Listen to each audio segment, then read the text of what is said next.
Assalamualaikum warahmatullahi wabarakatuh. Selamat pagi, Kang Yan. Izinkan saya untuk mempresentasikan draft artikel yang rencananya akan disubmit di jurnal IPB terkait jurnal pertanian dan ekonomi. Untuk menyingkat waktu, izinkan saya untuk share screen dan memaparkan.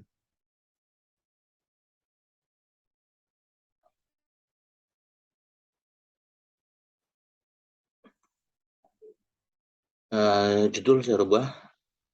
Jadi judulnya adalah bagaimanakah kondisi lingkungan persaingan yang dihadapi PT PN Group dalam industri perkebunan kelapa sawit nasional, sesuai dengan anjuran nasihat dari Pak Yan bahwa sebisa mungkin dibuat unik judul dalam bentuk question ya, pertanyaan. Nah, di sini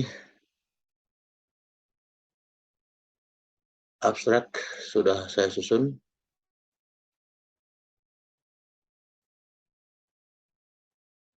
Pada intinya bahwa penelitian ini bersifat deskriptif ya, dengan pendekatan kualitatif dan menggunakan metode grounded theory, di mana tujuan penelitian adalah untuk menganalisa tingkat kekuatan ancaman lingkungan persaingan industri bagi PT Perkebunan Nusantara atau PT PN Group, di mana analisa lingkungan persaingan dilakukan dengan menggunakan 4 kompetitor dari perusahaan besar swasta yang merupakan perusahaan perkebunan kelapa sawit nasional yang tercatat dalam The Science Agriculture sebagai 4 perusahaan teratas dengan perolehan pendapatan tertinggi di tahun 2020, di mana teknik pengolahan dan analisa data dalam penelitian menggunakan model Porter's Five Forces dengan menambahkan pengaruh kekuatan relatif pemangku kepentingan lain sebagai kekuatan komplement. Hasil penelitian menunjukkan bahwa dari 6 faktor kekuatan ancaman lingkungan industri, terdapat 3 faktor dengan ancaman tinggi bagi PT PN Group, yakni ancaman persaingan dalam industri sejenis dengan skor 0,99, kemudian ancaman tawar-menawar pemasok dengan skor 0,95, dan ketiga adalah ancaman pengaruh kekuatan relatif pemangku kepentingan lain dengan skor 0,89. Sehingga untuk mengatasi ancaman-ancaman tersebut direkomendasikan untuk mengimplementasikan 3 strategi, yaitu kepemimpinan biaya, kemudian depresiasi, dan strategi fokus. Kata kunci yang saya gunakan di sini adalah lingkungan persaingan, kemudian ancaman, PT PN Group, Porter's Five Forces, dan strategi. Di sini sesuai dengan format di artikel. Jadi saya sesuaikan bahwa paparan ini sesuai dengan format artikel, diawali dengan pendahuluan. Nah, di sini saya menampilkan data-data sebagai alasan nanti dari saya untuk melakukan penelitian. Di sini ada data BPS ya, Badan Pusat Statistik, menguraikan tentang jumlah perusahaan kelapa sawit di seluruh Indonesia. Itu di tahun 2020 ada 2.511 perusahaan ya.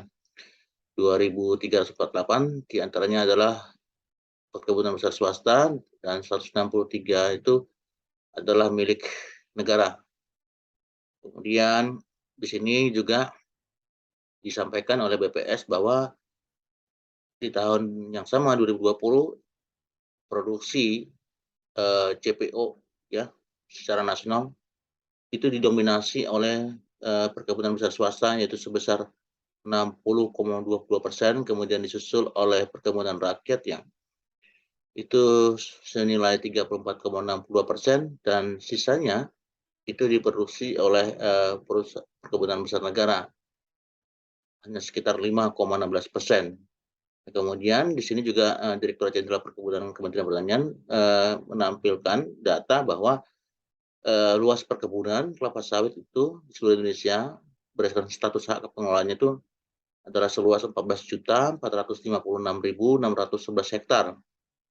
Ini berdasarkan data tahun 2019, dengan komposisi bahwa 54,90%-nya adalah dikelola perkebunan besar swasta. Kemudian 40,79%-nya dikelola oleh perkebunan rakyat.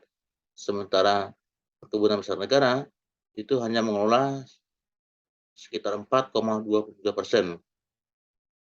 Nah, di sini saya juga menjelaskan bahwa sekilas tentang PTPN ya, yang merupakan badan usaha milik negara di bidang perkebunan yang terdiri dari 14 PTPN ya.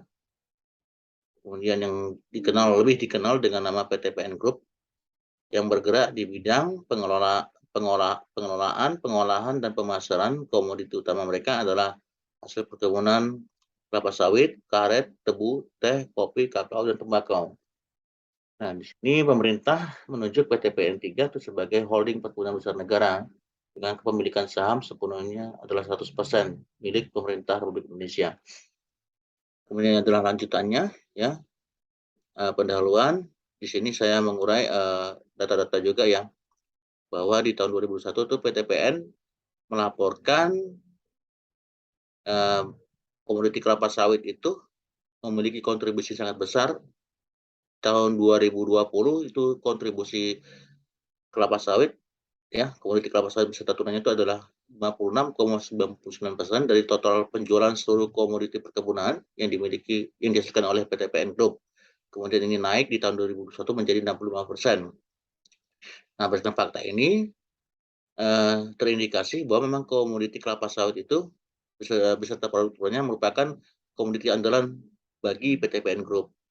Nah, kemudian The Science and Agriculture di tahun 2020 ya, di dalam Monavia Ayo Rizati di tahun 2022 itu menyebutkan bahwa terdapat 10 perusahaan kelapa sawit di Indonesia dengan pendapatan terbesar di tahun 2020 yaitu PT Sinarmas Agro Resource and Technology atau Smart Tbk, kemudian dengan pendapatan 40,3 triliun. Di nomor 2-nya ada PT Astra Agrostari Tbk dengan pendapatan 18,8 triliun. Di tempat ketiga ada PT Salim Infomas Pratama dengan pendapatan 14,4 triliun. Di tempat keempat ada PT Dharma Satya Nusantara Tbk dengan pendapatan 6,6 triliun. Di tempat kelima, Mahkota Group dengan pendapatan 4,1 triliun. Di tempat keenam ada PT Sawit Sumbermas dengan revenue 4,1 triliun. Di tempat ketujuh ada PT London Sumatera Indonesia dengan revenue 3,5 triliun. Di tempat ke-8 ada PT Sampurna Argo dengan revenue 3,5 triliun. Di tempat ke-9 ada Bakri Sumatera Plantation dengan revenue 2,5 triliun. Dan terakhir di tempat ke-10 ada PT Austindo Nusantara Jaya dengan revenue 2,5 triliun. Nah, sementara di tahun yang sama PTPN ya melalui PT Metigal dan Perkebunan itu melaporkan di tahun tersebut mereka memperoleh revenue dari hasil komoditi kelapa sawit beserta produknya itu sebesar 24,32 triliun. Nah, berdasarkan fenomena dan data-data yang telah diungkapkan, terindikasi bahwa persaingan untuk mendapatkan keuntungan dalam industri perkebunan kelapa sawit di Indonesia termasuk tinggi persaingannya. Sehingga setiap perusahaan perkebunan kelapa sawit, termasuk PTPN Group, harus mencari strategi yang tepat untuk dapat bersaing dengan perusahaan kompetitor lainnya agar dapat bertumbuh. Di sini didukung dengan pendapat Michael Porter di tahun 85 yang mengatakan bahwa strategi bersaing merupakan suatu usaha untuk mencari posisi bersaing yang menguntungkan dalam suatu industri yang menghubungkan perusahaan dengan lingkungannya sebagai arena fundamental tempat persaingan terjadi. Selanjutnya, Michael Porter di tahun yang sama juga menjelaskan bahwa strategi bersaing itu memiliki tujuan strategis untuk membangun posisi guna memperoleh keuntungan yang berkelanjutan terhadap kekuatan ya di dalam persaingan industri, di mana dalam tujuan itu terdapat 3 strategi dasar keuntungan bersaing, yakni kepemimpinan biaya atau cost leadership, kemudian diferensiasi, dan ketiga adalah fokus.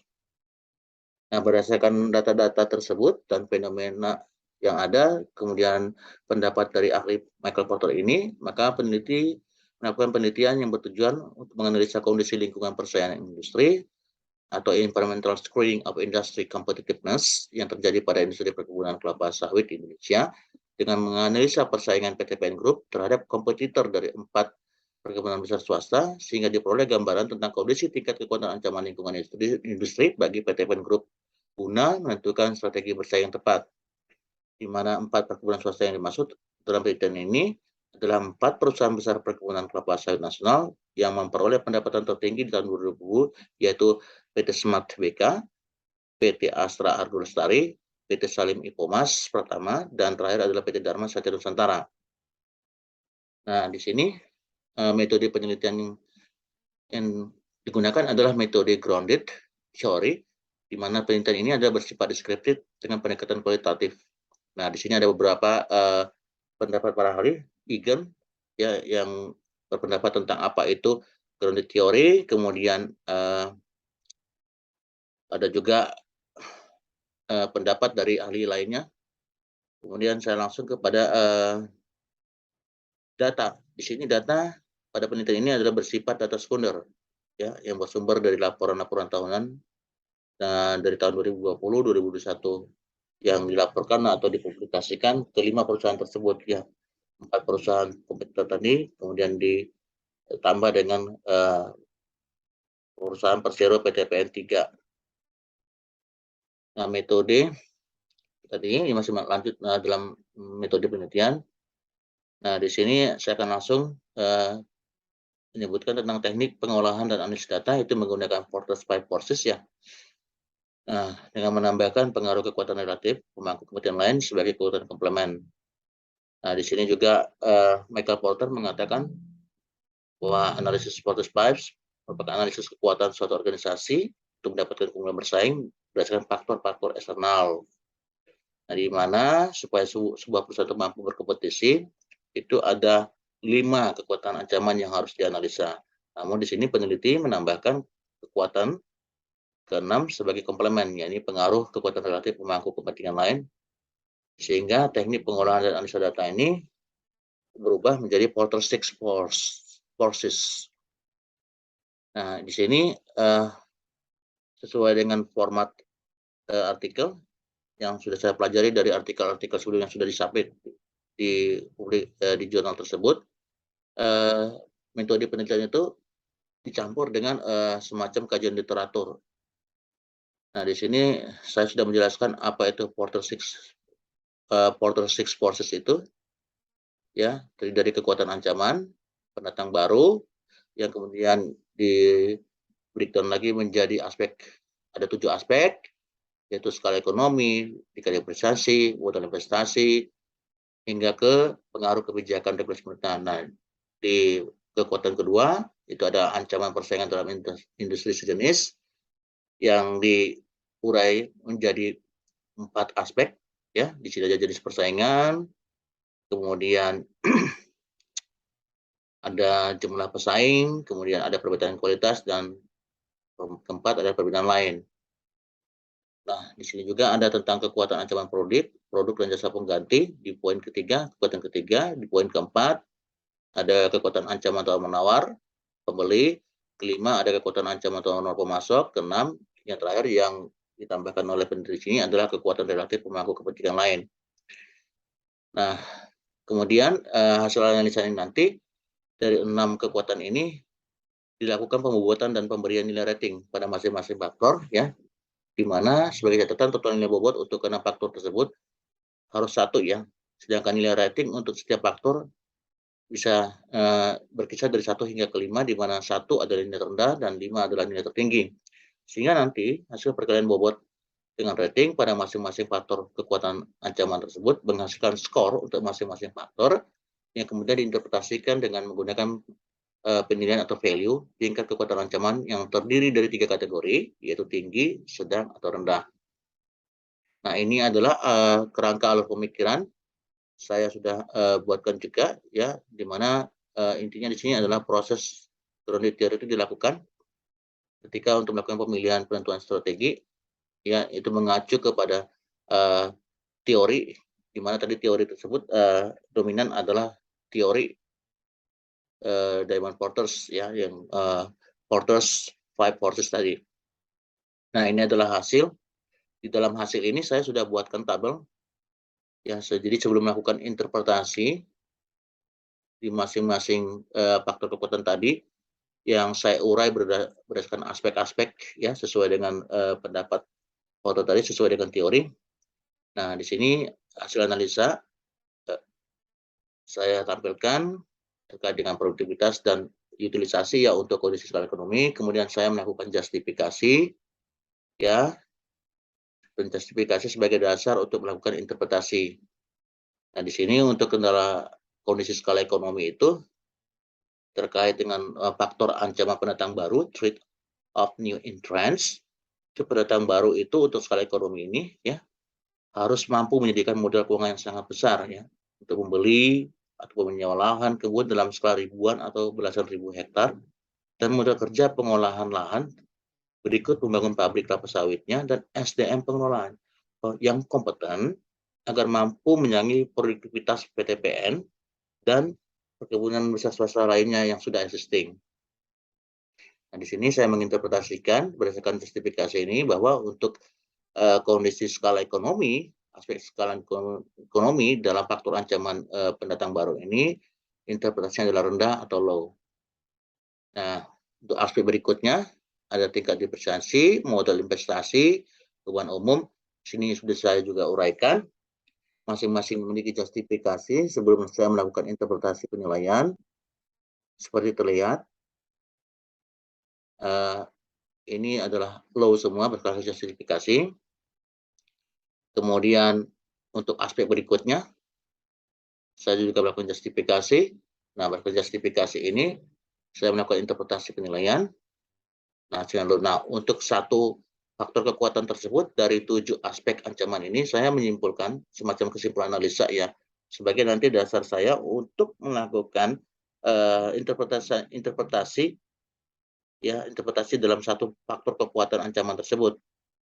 Nah, di sini saya menyimpulkan bahwa secara keseluruhan potensi ancaman pendatang baru itu relatif rendah ya, karena pendatang baru itu harus menghadapi hal-hal yang sudah dijelaskan tadi dalam justifikasi pada masing-masing aspek. Demikian juga untuk faktor kekuatan yang kedua, sama ya. Di sini yang perlu dicatat bahwa dalam kekuatan persaingan dalam industri sejenis ini adalah bersifat persaingan oligopoli ya. Nah, di sini juga saya uraikan jumlah pesaingnya, kemudian perbedaan kualitasnya, kemudian ada perbedaan lain, dan saya melakukan juga justifikasi sehingga untuk faktor kekuatan yang kedua ini saya melakukan interpretasi bahwa ancaman itu adalah tinggi. Nah, kemudian saya menyimpulkan dari analisa ini secara keseluruhan membuat kesimpulan analisa. Nah, untuk faktor yang ketiga, itu ancaman terhadap produk atau jasa pengganti. Berdasarkan masing-masing aspek tadi, saya juga sudah menguraikan ya hasil analisanya, kemudian melakukan justifikasi sebelum melakukan interpretasi penilaian. Nah, di sini secara keseluruhan untuk faktor ancaman ketiga ini, saya melakukan interpretasi bahwa ini ada di tingkat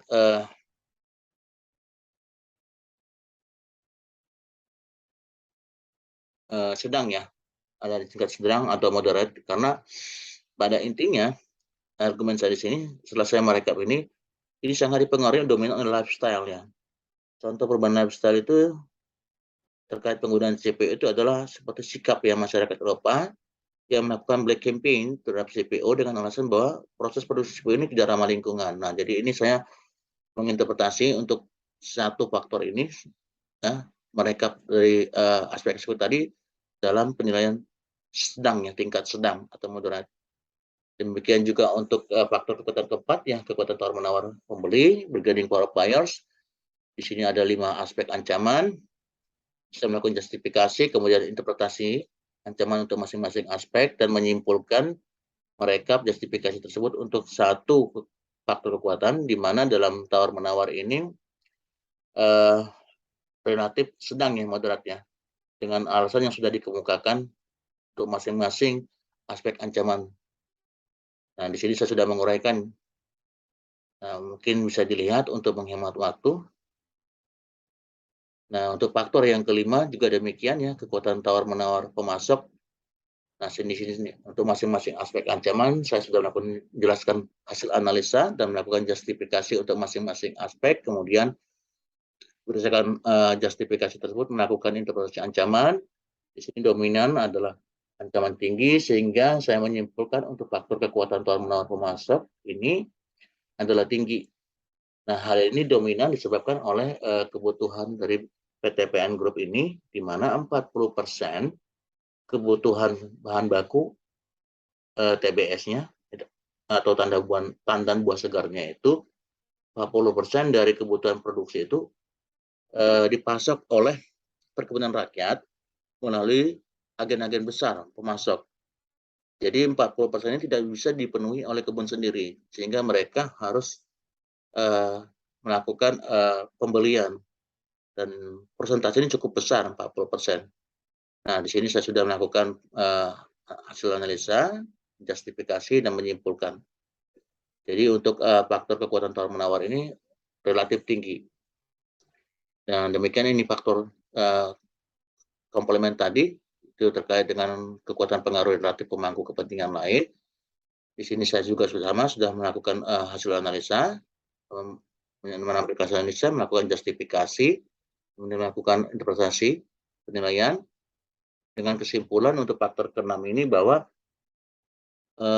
pengaruh itu didominasi oleh pengaruh pemerintah ya, terutama dalam kebijakan-kebijakan tentang sertifikasi ISPO ya sebagai syarat ramah lingkungan dalam proses pengolahan minyak kelapa sawit, kemudian masalah kebijakan pemerintah, regulasi pemerintah.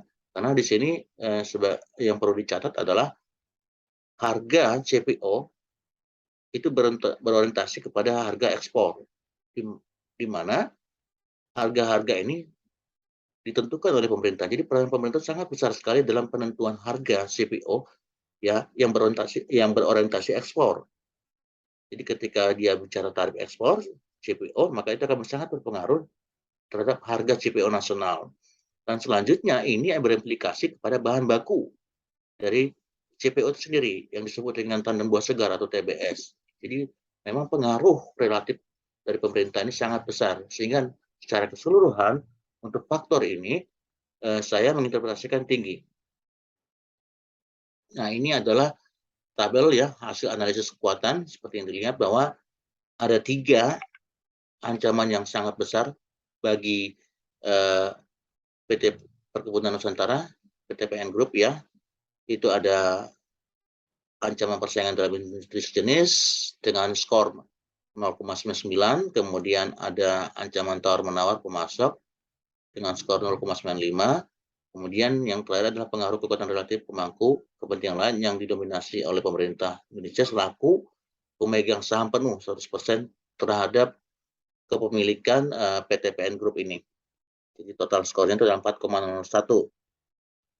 Nah, di sini juga masih dalam tahap hasil ya, berupa pembahasan.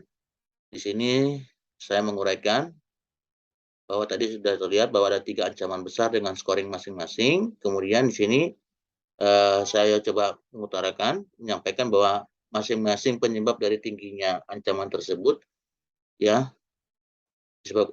pertama adalah tingginya ancaman persaingan dalam industri sejenis, ini terutama disebabkan oleh besarnya jumlah kompetitor ya. Itu ada 2.511 perusahaan yang tersebar di 26 provinsi dari 34 provinsi di Indonesia, di mana 2.348 perusahaan tersebut merupakan perkebunan besar swasta. Jadi dari sini aja terlihat bahwa kompetisi dalam industri perkebunan kelapa sawit di Indonesia sangat ketat. Nah, sehingga agar dapat memenangkan persaingan dalam industri perkebunan kelapa sawit di Indonesia, maka PTPN Group, khususnya PTPN yang bergerak di bidang industri pengolahan dan pengolahan kelapa sawit, seperti tadi diutarakan di awal bahwa memang PTPN itu komoditinya bukan hanya kelapa sawit, namun untuk PTPN yang bergerak ya di bidang industri pengolahan dan pengolahan kelapa sawit, itu diharapkan untuk mampu menerapkan strategi cost leadership ya secara optimal.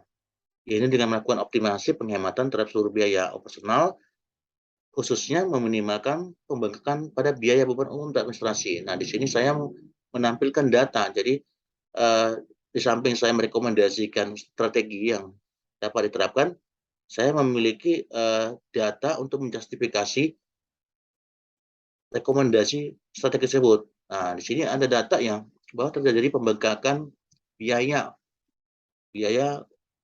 beban umum dan administrasi dari tahun 2020 ke 2021 itu dengan year on year-nya itu sebesar 1,047 triliun atau 13%. Jadi ini tinggi ya, tinggi sekali. Kemudian strategi selanjutnya, di samping tadi strategi yang telah disebutkan, di sini adalah strategi diferensiasi ya. Karena dari hasil Indonesia ini, PT Kemen Group itu harus mampu menghasilkan produk turunan ya, seperti minyak goreng rendah lemak yang merupakan highly diferensiasi ya. Kemudian menghasilkan produk turunan sawit untuk bahan pembuatan sabun dan kosmetika ya, atau oleokemika dengan kandungan 3 mcpd. Ini merupakan istilah kimia ya, yang rendah. Nah, kemudian melakukan inovasi ya, pengolahan produk turunan minyak sawit itu seperti yang sudah dilakukan oleh PT PN Group. Jadi di PT PN, maaf saya ulangi, saya koreksi, seperti yang sudah dilakukan oleh PT Smart. PT Smart ini di sini adalah kompetitor terbesar dari seluruh perkebunan sawit di Indonesia. Jadi PT Smart ini sudah mampu melakukan inovasi ya, mengolah bukan hanya CPO, tapi diturunkan kembali menjadi produk-produk turunan, yaitu ada namanya bahan untuk membuat sabun dan kosmetika dengan kandungan bahan beracun ya, bahasanya bahan beracun, yaitu 3 mcpd rendah. Kemudian mampu membuat produk minyak goreng rendah lemak. Jadi mereka cukup inovatif dan ini merupakan penghasilan tambahan bagi PT Smart. Nah, ini seharusnya yang dicontoh oleh PT PN Group. Nah, kemudian strategi berikutnya untuk mengatasi tingginya ancaman persaingan jenis ini adalah melakukan strategi fokus ya, dengan 3 fokus yang saya utarakan di sini, yaitu fokus kepada peningkatan utilisasi mesin-mesin pabrik, karena dari tahun 2019-2021 itu utilisasi mesin-mesin pabrik di PT PN itu kalah bersaing ya dengan PT Smart ya.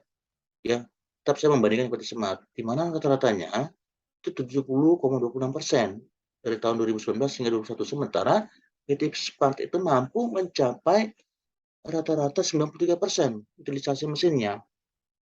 Nah, makanya disarankan, direkomendasikan dalam strategi fokus ini, yang pertama adalah fokus dulu masalah kemampuan mesin, utilisasi mesin-mesin produksi mereka.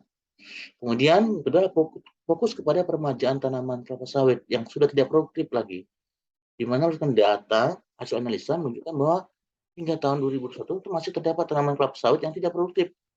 Dan kalau dilihat luasannya sangat luas ya, cukup luas ya, yaitu 37.842 hektar lebih ya, atau 6,76% dari luas total area perkebunan yang sudah tanamin sawit.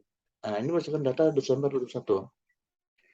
Nah, kemudian untuk hal ini dilakukan untuk secara bertahap mengurangi kebutuhan pasokan ya, 40% tadi. Jadi supaya tidak tergantung terhadap pasokan dari perkebunan rakyat melalui agen-agen besar tadi, secara bertahap disarankan untuk fokus melakukan peremajaan dalam strategi fokus ini. Kemudian yang fokus ketiga adalah fokus untuk menjadikan riset dan inovasi teknologi sebagai key activities ya, dengan merefer atau mencontoh kepada kompetitor terbesarnya itu PT Smart. Mereka itu key activities-nya adalah research and development. Nah, ini baik untuk dicontoh oleh PT PN Group ini ya. Menghasilkan untuk apa? Untuk menghasilkan produk turunan minyak sawit yang bernilai jual di pasar dan menghasilkan bibit tanaman sawit yang proven tahan hama, penyakit, dan kondisi lahan yang kering. Jadi PT Smart ini sudah proven.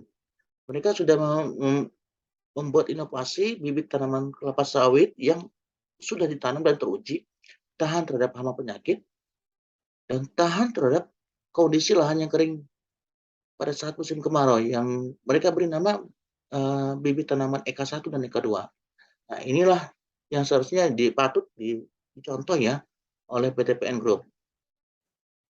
Nah, sementara terindikasi dari hasil analisa itu bahwa untuk mengatasi ya kebutuhan pasokan 40% ya tandan buah segar itu, maka sebaiknya PT PN Group ini menerapkan strategi backward vertical integration, yaitu dengan model taper integration, dengan membuat long term kontrak dengan agen besar pemasok. Kenapa? Karena eh, pemasok-pemasok ini, agen-agen besar pemasok tandan buah segar sebagai bahan baku proses tipe ini memiliki tingkat sensitivitas harga yang tinggi. Jadi ketika misalnya nanti ada tawaran harga dari perusahaan besar swasta, ya walaupun dia hanya relatif lebih tinggi sedikit saja, karena itu dikalikan dengan tonase volume, maka mereka akan berani untuk beralih ya dari yang tadinya memasok ke PTPN dengan adanya eh, bisa dibilang ya strategi dari perusahaan swasta untuk berani menawarkan harga Rp100 aja mungkin lebih tinggi, itu sangat riskan bagi PTPN ya. Nah, ini pemasok-pemasok akan beralih. Nah, untuk itu peneliti di sini merekomendasikan untuk menerapkan strategi ini, backward vertical integration, ya untuk menguasai pemasok, ya untuk menguasai supplier, ya dengan membuat long term kontrak. Nah, kemudian untuk yang faktor ancaman atau yang diakibatkan oleh pengaruh kekuatan relatif pemangku kepentingan, dalam hal ini yang didominasi oleh pemerintah, di sini PTPN selaku BUMN itu hanya bisa melakukan sejumlah penyesuaian ya terhadap kebijakan dan regulasi tersebut. Nah, di sini ada 3 kesimpulan, yaitu seperti yang saya sampaikan di awal tadi bahwa untuk mengatasi tingginya ancaman persaingan dalam industri jenis itu, maka PTPN Group direkomendasikan untuk mengimplementasikan 3 strategi ya. Strategi cost leadership secara optimal pada seluruh aktivitas operasional dan administrasi terkait komoditi minyak kelapa sawit beserta turunannya.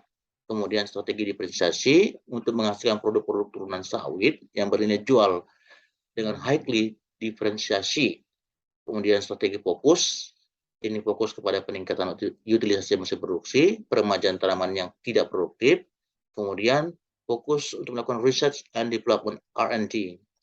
Kemudian untuk mengatasi tingginya tingkat ancaman tawar-menawar pemasok tadi seperti dijelaskan, di mana kebutuhan bahan pasokan berupa tandan buah segar itu sebesar 40% dari total kebutuhan produksi, yang tidak terpenuhi dari kebun sendiri, maka PTPN Group sebaiknya menerapkan strategi backward vertical integration dengan model taper integration dan membuat long term contract dengan agen-agen besar pemasok, atau dapat melakukan strategi backward vertical integration melalui penguasaan pasokan tandan buah segar dari kebun plasma rakyat. Jadi kebun plasma ini adalah kebun, ya ini ada aturan pemerintahnya bahwa setiap perkebunan di Indonesia itu harus membina rakyat yang memiliki lahan dan memiliki minat untuk bertanam kelapa sawit.